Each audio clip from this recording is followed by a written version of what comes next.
다 같이 사도신경 하심으로 신앙 고백 드리겠습니다. 전능하사 천지를 만드신 하나님 아버지를 내가 믿사오며 그 외아들 우리 주 예수 그리스도를 믿사오니 이는 성령으로 잉태하사 동정녀 마리아에게 나시고 본디오 빌라도에게 고난을 받으사 십자가에 못 박혀 죽으시고 장사한 지 사흘 만에 죽은 자 가운데서 다시 살아나시며 하늘에 오르사 전능하신 하나님 우편에 앉아 계시다가 저리로서 산자와 죽은 자를 심판하러 오시리라. 성령을 믿사오며 거룩한 공예와 성도가 서로 교통하는 것과 죄를 사하여 주시는 것과 몸이 다시 사는 것과 영원히 사는 것을 믿사옵나이다. 아멘.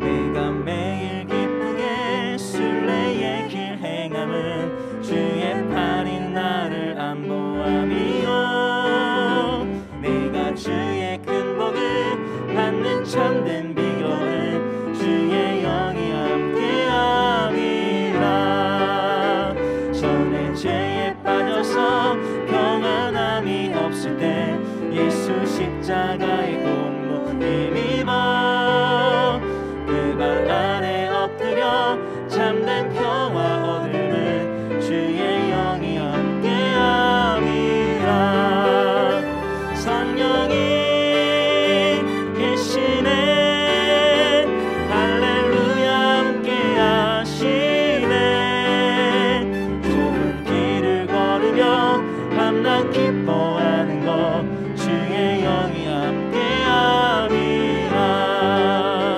나와 동행하시고 모든 염려하시니 나는 숲의 새와 같이 기쁘다 내가 기쁜 마음으로 주의 뜻을 행함은 주의 영이 함께함이라 성령이 계시네 할렐루야 함께하시네 좁은 길을 걸으며 밤낮 기뻐하는 것 주의 영이 함께함이라 세상 모든 욕망과 나의 모든 정욕은 십자가에 이미 못을 박았네 어두운 밤이 지나고 무거운 짐 벗으니 주의 영이 함께함이라 성령이 계시네 할렐루야 함께하시네 좁은 길을 걸으며 밤낮 기뻐하는 것 주의 영이 함께함이 성령이 계시네 할렐루야 함께하시네 좁은 길을 걸으며 밤낮 기뻐하는 것 주의 영이 함께함이라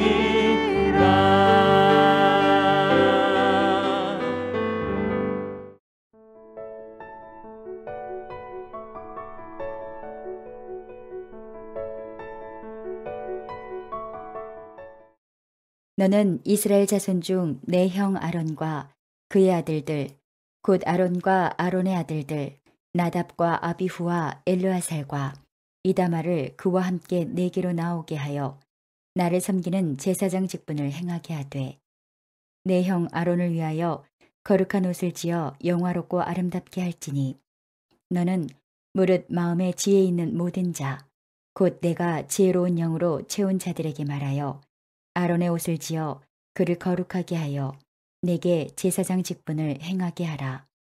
그들이 지을 옷은 이러하니 곧 흉패와 에봇과 겉옷과 반포 속옷과 관과 띠라. 그들이 내 형 아론과 그 아들들을 위하여 거룩한 옷을 지어 아론이 내게 제사장 직분을 행하게 하라. 그들이 쓸 것은 금실과 청색, 자색, 홍색 실과 가늘게 꼰 배실이니라. 그들이 금실과 청색, 자색, 홍색 실과 가늘게 꼰 배실로 정교하게 짜서 에봇을 짓되 그것에 어깨바지 둘을 달아 그 두 끝을 이어 지게 하고 에봇 위에 매는 띠는 에봇 짜는 법으로 금실과 청색, 자색, 홍색 실과 가늘게 꼰 배실로 에봇에 정교하게 붙여 짤지며 포마노 2개를 가져다가 그 위에 이스라엘 아들들의 이름을 새기되 그들의 나이대로 6 이름을 한 보석에 나머지 6 이름은 다른 보석에 새기라. 보석을 새기는 자가 도장에 새김같이 너는 이스라엘 아들들의 이름을 그 두 보석에 새겨 금태에 물리고 그 두 보석을 에봇의 두 어깨 바지에 붙여 이스라엘 아들들의 기념 보석을 삼되 아론이 여호와 앞에서 그들의 이름을 그 두 어깨에 메워서 기념이 되게 할지며 너는 금으로 태를 만들고 순금으로 노끈처럼 두 사슬을 닦고 그 따은 사슬을 그 태에 달지니라. 성도 여러분, 좋은 아침입니다. 오늘도 주 안에서 행복하고 복된 날 되시기를 축복합니다. 오늘은 매일 성경 순서에 따라서 출애굽기 28장 1절부터 14절의 말씀을 가지고 대제사장의 예복과 에봇이란 제목으로 함께 묵상 나누겠습니다. 오늘 본문에는요, 성막에서 섬길 제사장을 세우고 그리고 그들을 위해 거룩한 예복을 만들라는 명령이 기록되어져 있습니다. 일반 제사장의 옷은 굉장히 단순해 보이는데요. 오늘 본문에 보면 28장 40절부터 마지막 43절까지는 제사장들의 옷인데 매우 단순한데 대제사장의 옷은 매우 복잡하고 또 많은 장식으로 되어 있습니다. 그래서 28장 전체는 대제사장의 옷에 대한 묘사입니다. 자, 먼저 1절부터 3절을 보시겠습니다. 1절부터 3절에는 대제사장의 예복을 제작하라는 명령이 나옵니다. 하나님께서 이스라엘 자손 중에 아론과 그의 4명의 아들들을 부르시어서 제사장 직분을 행하게 하십니다. 그리고 모세의 형 아론을 위해 거룩한 옷을 지어서 영화롭고 아름답게 하라 명령하십니다. 자, 이것이 1, 2절에 나와 있는데요. 자, 1, 2절 함께 보도록 하겠습니다. 너는 이스라엘 자손 중 내 형 아론과 그의 아들들 곧 아론과 아론의 아들들 나답과 아비후와 엘르아살과 이다마를 그와 함께 내게로 나오게 하여 나를 섬기는 제사장 직분을 행하게 하되 내 형 아론을 위하여 거룩한 옷을 지어 영화롭고 아름답게 할지니. 아론이 대제사장이죠. 여기 29장에 제사장을 위한 예복을 만들라는 명령은 이제 28장에 이 지체문 이제 29장에 나오는 위임식을 준비하기 위한 내용입니다. 자, 제사장 의복은 제사장으로서의 정체성과 사명을 담고 있죠. 그래서 첫 번째로 이 제사장의 옷은 제사장의 직분이 구별되어 있다라는 것을 보여줍니다. 2절에도 방금 읽었지만 거룩한 옷을 지어 라는 거룩이란 단어가 나와 있는데요. 3절에도 보면 그를 거룩하게 하여, 또 4절에도 보면 거룩한 옷을 지어, 유독 거룩이란 단어가 많이 나옵니다. 이 제사장 직분이 구별된 직분이다라는 것을 보여주는 것이고요. 또 두 번째로 이 제사장의 옷은 제사장 자신이 영화롭고 특별한 신분을 나타내지만요, 동시에 하나님이 어떤 분인가를 생각하게 하여 주는 제복입니다. 제사장 복장은 하나님의 거룩한 현시다라고 할 수 있습니다. 그리고 자기 지위를 자랑하고 또 권위를 높이기 위해서가 아니라 하나님의 거룩을 찬양하고 또 영광스럽게 하기 위한 복장이다라는 것입니다. 자, 28장 3절을 보면 이제 이 대제사장의 옷을 누가 만드는지 설명이 나와 있습니다. 3절입니다. 너는 무릇 마음에 지혜 있는 모든 자 곧 내가 지혜로운 영으로 채운 자들에게 말하여 아론의 옷을 지어 그를 거룩하게 하여 내게 제사장 직분을 행하게 하라. 아멘. 대제사장의 옷은 오직 지혜로운 영, 지혜의 영, 성령께 사로잡힌 기술자가 제작하도록 그렇게 명령하십니다. 하나님의 지혜영을 받은 사람이 이 성막을 건설하는 것을 주도합니다. 여기 3절에 지혜로운 영으로 사람을 충만케 한다라는 이 표현은요, 여기 구약에서 최초의 기록입니다. 심지어 어느 족장이나 모세에게도 전혀 쓰지 않았던 표현입니다. 그런데 바로 이 성막 건설에서 지혜의 영이 충만한 사람이 바로 이 성막을 건설한다. 이렇게 설명이 되어 있습니다. 자, 이것이 이제 이 영에 충만한 사람들에 의해서, 지혜의 영에 충만한 사람들에 의해서 성막이 지어지는데요. 이것은 구속사적으로 볼 때 창세기 1장 2절에 보면 하나님의 영이 수면 위에 운행하시죠. 천지 창조의 현장에 하나님의 성령이 임재하여서 우주 만물을 일종의 하나님의 성전으로 짓는 일을 하셨습니다. 그렇게 천지 창조 때 하나님의 영, 지혜의 영께서 우주 만물을 하나님의 성전으로 창조하셨던 그 지혜의 영이 이제 여기 출애굽기에 보면 성막을 건설하는데 다시 한번 부어집니다. 그 성령께서 하나님의 성막을 짓는 시점에 사람들을 충만케 하여서 그 성막을 짓게 합니다. 이 말은 즉 성막 건설이 일종의 하나님의 창조 사역의 일환이다라는 것을 보여주고 있는 것입니다. 또한 이런 하나님의 영의 충만한 모습이 신약에 와서는 어디에 나타납니까? 바로 오순절 성령 강림 사건을 통해서 나타나죠. 하나님의 영이 성도들에게 부어집니다. 성령의 강림과 함께 더불어 교회가 시작해 되었죠. 그래서 새로운 창조의 시작이 교회의 시작을 통해서 다시 한번 새로운 창조의 시작이 일어납니다.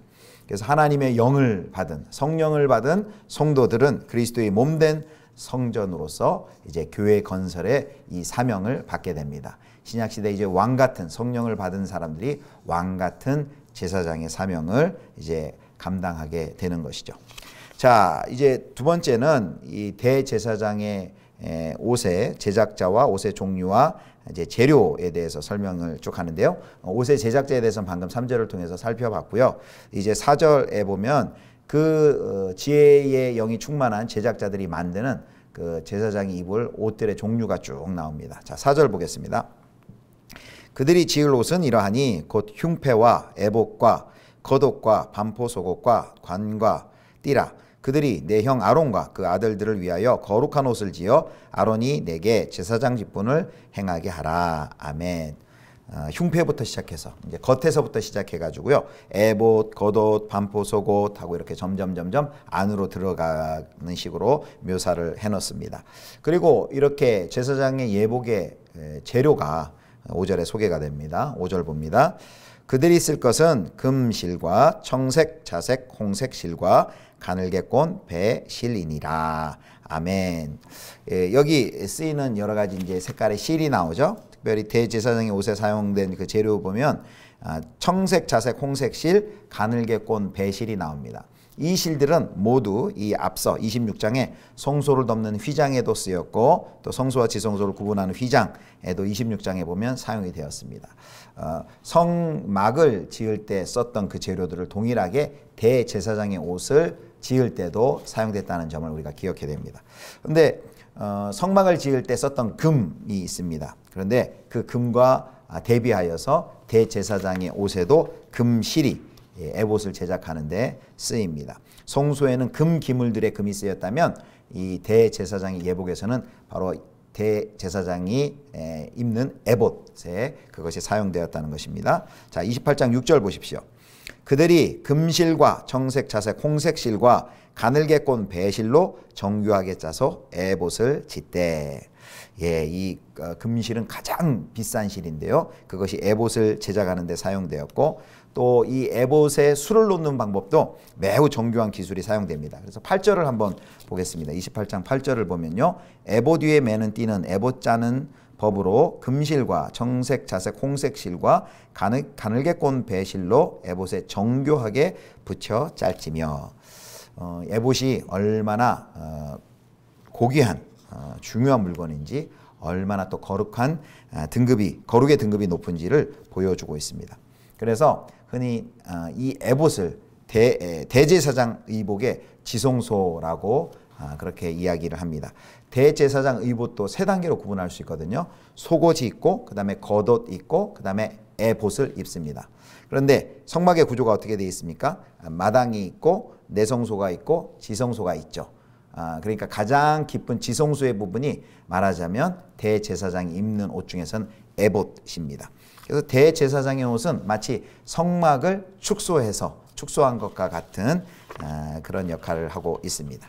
자, 이제 마지막으로는 에봇 위에 다는 두 개의 보석 호마노입니다. 자, 9절과 10절 보겠습니다. 호마노 2개를 가져다가 그 위에 이스라엘 아들들의 이름을 새기되 그들의 나이대로 6 이름을 한 보석에 나머지 6 이름은 다른 보석에 새기라. 대단히 귀한 보석인 호마노 2개에 양쪽에 이제 1개씩인데요. 이스라엘의 12아들들의 이름을 이제 6명씩 나이 순대로 적어 놓습니다. 그리고 13절을 보면 2 보석은 각각 금태에 둘러져 있습니다. 이것은 이스라엘의 12지파를 영광스럽게 보호하시는 하나님의 특별한 은혜를 상징합니다. 에봇의 어깨바디에 부착된 2개의 호마노 보석은 모든 이스라엘에게 12절에 보면 기념보석이다 그랬습니다. 기억의 돌이 되었습니다. 뭘 기억하게 할까요? 그것은 이스라엘로 하여금 자신들의 뿌리와 또 역사 그리고 하나님의 특별한 인도하심과 복주심을 기억하게 했을 것입니다.